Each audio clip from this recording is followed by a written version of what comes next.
Hello, my name is Noah at Gramworks Construction. Today I'm here with John, our lead cabinet maker, and today he will be giving us some insights on how he takes raw material and creates beautiful cabinets by laminating, painting, and staining, sharing his process, favorite tools, and what really goes into making these quality cabinets that last a long time. Okay, John, so what got you interested in the trade of cabinet making? My father was a plant manager for a furniture company back in the 70s. I used to go to his factory all the time as a kid. My main job was sweeping and cleaning up.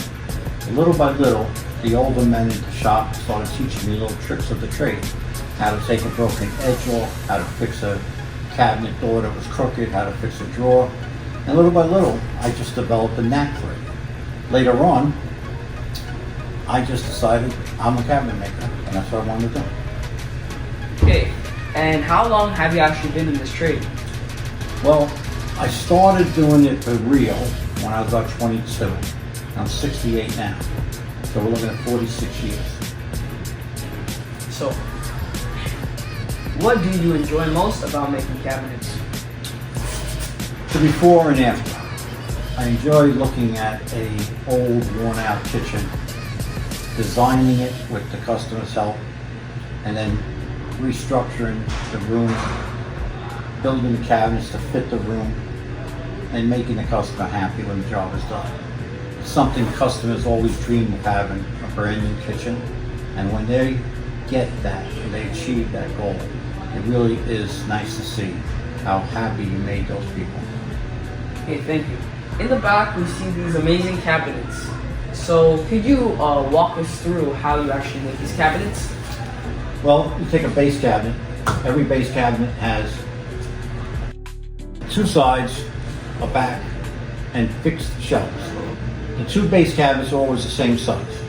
The fixed shelves, going left to right, they're going to be cut depending upon the size of the cabinet. A 30-inch cabinet will require 28.5-inch fixed shelves. A 24-inch cabinet will require 22.5-inch fixed shelves. And it's really kind of simple. You lay it down, you put your first fixed shelf together, you put your next, your next, your next. And before you know it, the shell of the cabinet is there. Then you apply the back, which has been cut exactly to the size you want. Because when the back is laid on, that is what's going to square the whole cabinet up. And if you're square, you're done. The cabinet is perfect. Then you apply the frame. The frame, in this case, is 1.25 inches, 1.25 inches, 1.25 inches, 1.25 inches, 1.25 inches in the middle, 1.5 inches in the middle. That is for the overlay of the doors and drawer fronts later on. Then you apply the laminate, or paint, or stain.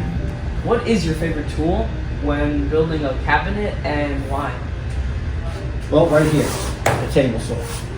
Because if you start off with a bad table saw, you're going to start off with bad cuts. Start off with a good table saw, you're going to have good cuts. By good cuts, I mean the edges won't be frayed at all. They'll be clean and crisp. They'll also be square, and that's how you start a cabinet, with square, clean edges. In all your years of experience in building base cabinets, do you have any tricks of the trade? Well, the tricks of the trade are really developed with experience. And one thing experience has told me is the tools you use are very important. If you use weekend warrior tools, you're going to get a weekend warrior project. If you use quality tools, you're going to get a quality job. And in my case, with all the years I put in, I have developed having 5 or 6 drills at one time, 5 or 6 routers at one time, 5 or 6 sanders at one time. This way you're not changing the blades, changing the bits, changing the angles. You're consistently in the same spot with all the tools. And I know a weekend warrior can't have that many tools, but a cabinet maker, you want to start developing that process of bringing in good tools. Other than that, it's all experience. Would you physically show us what a base cabinet and wall cabinet looks like? Sure. Look at these pieces right now. This is a typical base cabinet. You have your side, fixed shelf, fixed, fixed, fixed, and fixed. When these are installed properly, it gives you squareness and strength. One thing about the cabinets that I make, everything is 3/4 inch pre-finished plywood, with the back being a 1/2 inch pre-finished plywood. No one makes a cabinet as strong as I do. And I double it with tacks and screws. And once you laminate the piece in shape like this, it's just impossible to damage unless you go out of your way. As far as the wall cabinet is concerned, it's the same thing.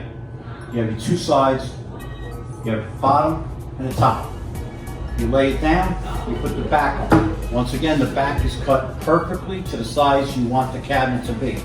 And by putting this corner in perfectly and tacking it, and then bringing this corner perfect and tacking it, and then coming over here and making this corner perfectly and tacking it, you have now created a perfectly square box.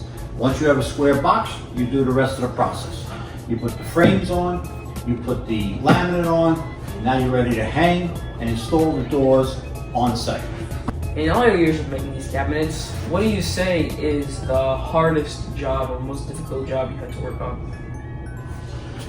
Well, as far as cabinetry work goes itself, making an intricate cabinet is difficult mathematically. You have to make all your calculations perfect. But mostly it's the site you're working on. If you're in an old house, nothing is square, nothing is level. Yeah. So you're constantly adapting to what you're working with. But other than that, it's just fun taking an old space and making it look brand new. Okay, what is some advice you would give to people that are trying to get into building cabinets for a business or for a hobby or anything like that? Well, tools, and tools. Again, the better the tool you have, the better the cut you're going to get. The stronger the drill you use, the better the screw will go into the cabinet. The better the air tank you use, you won't run out of pressure. I know it's hard to do in the beginning. It took me many, many years to get to the level I'm at today. But just start off with a good product, a good couple of drills, a good couple of routers, sanders, and just pay attention to detail. Luckily, I still have my 10 fingers, and that's because you pay attention to what you're doing. Okay.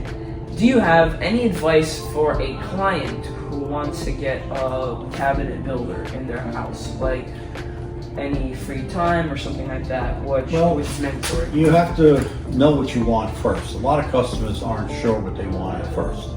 Do they want painted? Do they want laminate?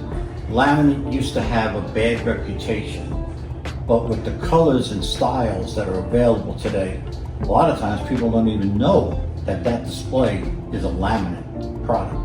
It surprises a lot of people because the laminates have come a long way. Just know what you want, and then when you bring a contractor in, see if he has a portfolio. Now, if the guy's just starting out, it's going to be hard for him to have a good portfolio. When I first started out, I had samples and a reputation. Little by little, I had a great portfolio to show people. But if you're going to bring someone into your house, you want to get referrals also. You want to talk to maybe the last customer they did. Did they do a quality job? Were they safe? Were they clean? Cleanliness is very important too. The shop that I always run is always clean. Cleanliness equals safety, and that's how I look at it. Okay, thank you. And for the final question, do you have a personal motto or something you always tell yourself for motivation when you're going into work? Well, I stole the motto from Notre Dame football. Notre Dame football, when they come down the tunnel, they slap a plaque that says, "Play like a champion." I have a plaque that says, "Work like a champion today." And that's what I try to do every day. Every day, try to do my best, because someone is paying you money to build them something that they want, that they saved up for a long time, and that's what they want, to bring a nice quality product into their home. And of course, when you're in business, every job you do helps lead to another job. So your last job is your best referral. So that's what I do. Okay, thank you so much, John. Do you have anything you'd like to say? Anything that you think that is very important that I didn't mention? Well, I can't think of anything right now except we try to do a quality job. And that's the most important thing. That's it. All right, thank you so much. Okay, good.